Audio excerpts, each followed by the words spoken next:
Hello everyone, स्वागत है आपका मेरे चैनल पर। और आज है हिंदी की फर्स्ट क्लास।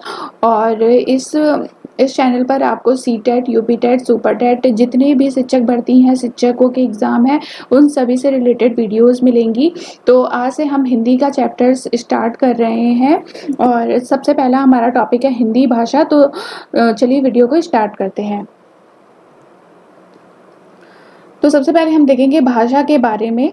भाषा शब्द की उत्पत्ति भास धातु से हुई है। भाषा शब्द की उत्पत्ति किससे हुई है? भास धातु से हुई है। भाषा शब्द की उत्पत्ति संस्कृत की, ये जो भास धातु है ये संस्कृत की भास धातु से हुई है। तो भाषा शब्द की उत्पत्ति किससे हुई है? संस्कृत की भास धातु से हुई है। भाषा का अर्थ होता है बोल चाल। भाषा का अर्थ क्या होता है? बोलचाल। व्यवहार में लोग जिस बोलचाल का उपयोग करते हैं वह भाषा कहलाती है। हम जो एक दूसरे से बातें करते हैं, एक दूसरे से बोलचाल में जिस भाषा का प्रयोग करते हैं, जो भी हम चीज़ें लोगों से बोलते हैं, वह सब क्या होती है? वह सब भाषा कहलाती है।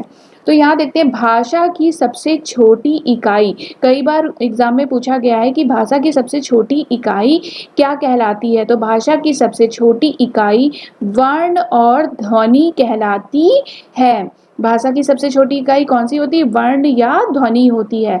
जबकि भाषा की सबसे बड़ी इकाई क्या होती है? वाक्य होती है। ठीक है। तो भाषा के स्वरूप के बारे में बात कर लेते हैं। भाषा के 3 मुख्यतः स्वरूप होते हैं: मौखिक, लिखित एवं सांकेतिक। मौखिक मतलब बोल के, लिखित मतलब लिखकर, सांकेतिक मतलब संकेतों का प्रयोग करके। ठीक है। मनुष्य ने अपने विचारों की अभिव्यक्ति के लिए भाषा का विकास किया है तथा इसके लिए कुछ रूपों को अपनाया है। आज सामान्यतः भाषा में अभिव्यक्ति के 3 रूप प्रचलित हैं। कौन कौन से हैं? मौखिक, लिखित एवं सांकेतिक। नेक्स्ट भाषा के बारे में बात हो गई। अब हम बात करेंगे हिंदी के बारे में। तो हिंदी शब्द की उत्पत्ति किससे हुई है ये हम जानेंगे। हिंदी शब्द की उत्पत्ति सिंधु शब्द से हुई है, जिसका तात्पर्य है सिंधु नदी। ठीक है। ये जो सिंधु शब्द है ये कहाँ से लिया गया? सिंधु नदी से लिया गया है। सिंधु भारत के पश्चिमोत्तर सीमा पर बहने वाली एक नदी है।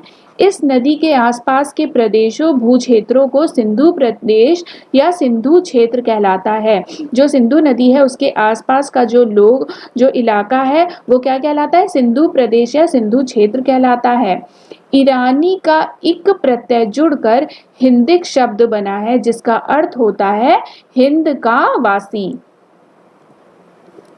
अब यहाँ पे हिंदी भाषा का हम उत्पत्ति का क्रम देख लेते हैं। और ये वेरी वेरी इंपॉर्टेंट है, क्योंकि कई बार एग्जाम में ऐसे दिया होता है और बोला गया होता है कि इसका सही क्रम क्या होगा, इस तरह से। तो सबसे पहले कौन सी भाषा प्रचलित थी? संस्कृत, उसके बाद पाली, उसके बाद प्राकृत, फिर अपभ्रंश और उसके बाद क्या आई? हिंदी। तो 1500 ईसा पूर्व से लेकर 500 ईसा पूर्व तक संस्कृत भाषा थी और ये वैदिक एवं लौकिक थी। पाली जो थी 500 ईसा पूर्व से 1 ईस्वी तक थी और बुद्ध के उपदेश जो दिए गए हैं वो पाली भाषा में ही दिए गए हैं। 1 ईस्वी से 500 ईस्वी तक प्राकृत भाषा हुई, जो कि जन सामान्य की भाषा कहलाई। 500 ईस्वी से 1000 ईस्वी में अपभ्रंश भाषा हुई, जो कि क्या कहलाई? लोक भाषा कहलाई। और 1000 ईस्वी से अब तक जो है कौन सी भाषा प्रचलित है? वो है हिंदी। ठीक है। इसी में कुछ बदलाव होते गए और अब ये हिंदी बन गई है। तो हमारी जो हिंदी भाषा है वो किससे बनी है? अपभ्रंश से। अपभ्रंश किससे बना है? प्राकृत से। प्राकृत किससे बना है? पाली से। और पाली किससे बनी है? संस्कृत से। अब यहाँ पर हम हिंदी भाषा के परिवार देख लेते हैं। ये बहुत ज़्यादा पूछा जाता है क्वेश्चन, कि जैसे पूछ लेगा कि जो अपने भारत में जो भारोपीय भाषा परिवार है वो कितने प्रतिशत है। मतलब कि भारोपीय क्या होता है? एक प्रकार का भाषा परिवार है और भारत में बोलने जाने वाला, मतलब कि भारत में कितने प्रतिशत हैं लोग हैं जो भारोपीय भाषा बोलते हैं। तो कितने प्रतिशत है? 73% हैं। और इनकी जो भाषा है वो कौन सी भाषा है? आर्य भाषा है इनकी। ठीक है। जो द्रविड़ भाषा का परिवार है वो है 25% और इसकी जो भाषा है वो कौन सी भाषा है? द्रविड़ भाषा है।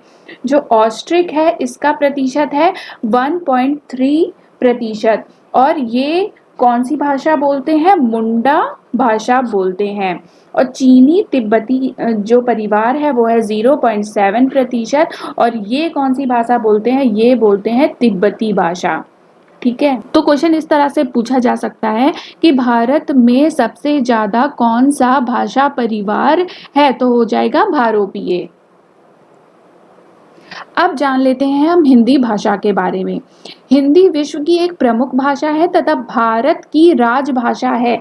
ये बहुत ज़्यादा इम्पॉर्टेंट है क्योंकि कई बार इसमें बच्चे कंफ्यूज हो जाते हैं कि हिंदी जो है वो भारत की राजभाषा है या राष्ट्रीय भाषा है। तो ये आप याद रखिएगा कि जो हिंदी है वो भारत की राजभाषा है।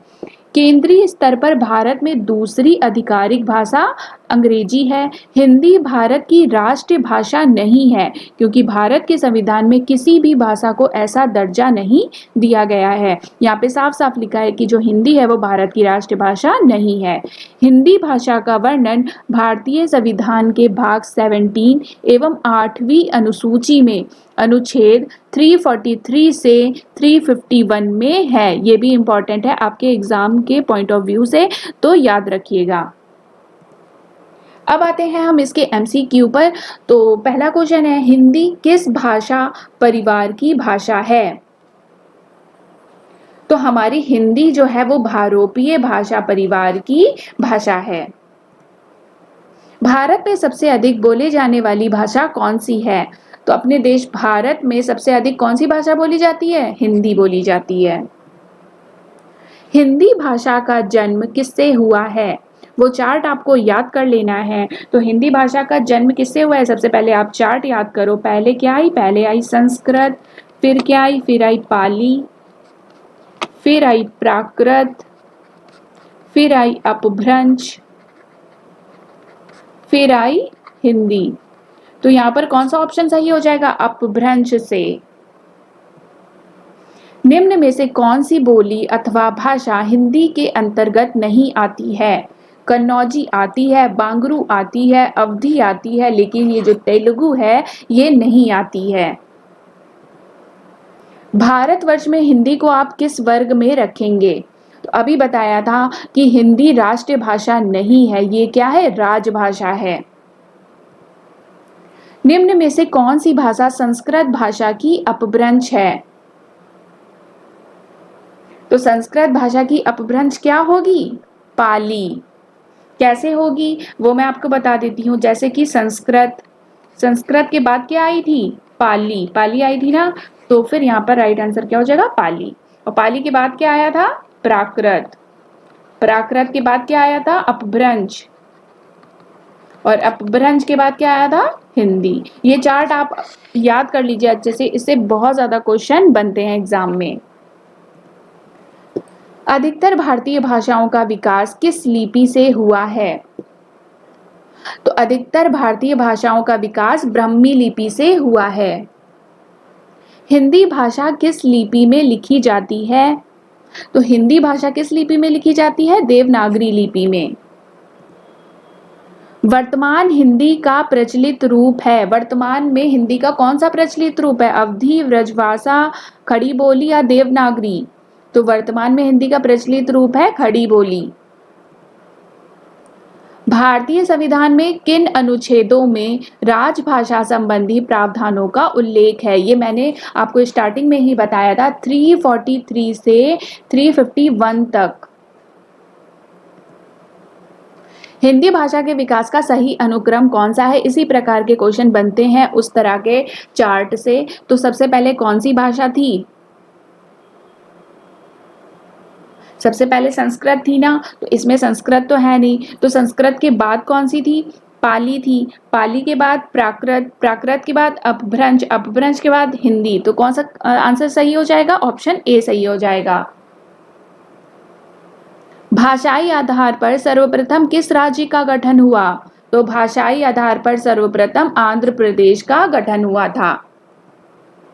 भारतीय संविधान की 8वीं अनुसूची में शामिल भाषाओं की संख्या कितनी है?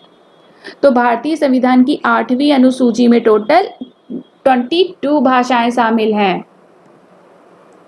हिंदी की आदि जननी है। जब हिंदी की आदि जननी पूछा जाए तब क्या आएगा? संस्कृत। ठीक है, संस्कृत, संस्कृत के बाद पाली, पाली के बाद प्राकृत, प्राकृत के बाद अपभ्रंश, अपभ्रंश के बाद हिंदी। हिंदी दिवस किस दिन मनाया जाता है? तो हिंदी दिवस किस दिन मनाया जाता है? हिंदी दिवस मनाया जाता है 14 सितंबर को। तो ये था लास्ट क्वेश्चन। उम्मीद है वीडियो आपको पसंद आई होगी। कल आएगी क्लास 2, बिल्कुल भी मिस मत करिएगा वीडियो को। तो चलिए वीडियो को एंड करते हैं यहीं पर। अगर वीडियो पसंद आई हो तो लाइक, शेयर एंड सब्सक्राइब जरूर कर दीजिएगा चैनल को। Thank you so much.